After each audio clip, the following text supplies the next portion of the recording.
China మరో corona భూతాన్ని ప్రపంచానికి అందిస్తోందా? ఇదే అనుమానం కలుగుతోంది. ఇది ప్రపంచాన్ని మరోసారి ఆందోళనకు గురిచేస్తోంది.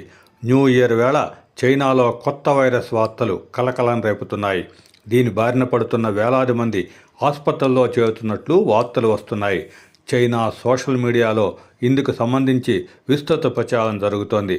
ఈ కొత్త వైరస్ను హ్యూమన్ మెటానియా హెచ్ఎంపివిగా చెప్తున్నారు. ఇది శరవేగంగా విస్తరిస్తుందని, బాధితులు పెద్ద సంఖ్యలో ఆసుపత్రుల్లో చేరుతున్నారంటూ సోషల్ మీడియా హోరెత్తుతోంది.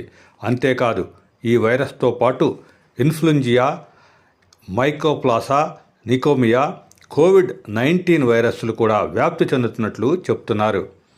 హ్యూమన్ మెటానియా వైరస్ సోకుతున్న వారిలో కోవిడ్ లక్షణాలే కనిపిస్తున్నట్లు చెప్తున్నారు. గుర్తు తెలియని ఓ నిమోనియా తరహా వైరస్ మూలాలు కనుగొనేందుకు చైనా వ్యాధి నియంత్రణ అథారిటీ ఓ పర్యవేక్షక వ్యవస్థను ఏర్పాటు చేసినట్లు అంతర్జాతీయ వార్తా సంస్థ ఒకటి పేర్కొనటం ఈ ఊహాగానాలకు మరింత బలం చేకూరుస్తోంది. అయితే ఈ వైరస్ను 20 ఏళ్ల క్రితమే చైనా గుర్తించిందని, దానికి ఎలాంటి వ్యాక్సిన్ను కనిపెట్టలేకపోయిందని చెప్తున్నారు. చైనాలో వెలుగు చూసిన కొత్త వైరస్పై భారత కేంద్ర ప్రభుత్వ ఆరోగ్య సేవల సంస్థ స్పందించింది. చైనా కొత్త వైరస్పై భారత కేంద్ర ప్రభుత్వ ఆరోగ్య సేవల సంస్థ స్పందించింది. చైనాలో వెలుగు చూసిన హ్యూమన్ మెటానియా వైరస్ వ్యాప్తి పట్ల ఎవరూ భయపడాల్సిన అవసరం లేదని తెలిపింది.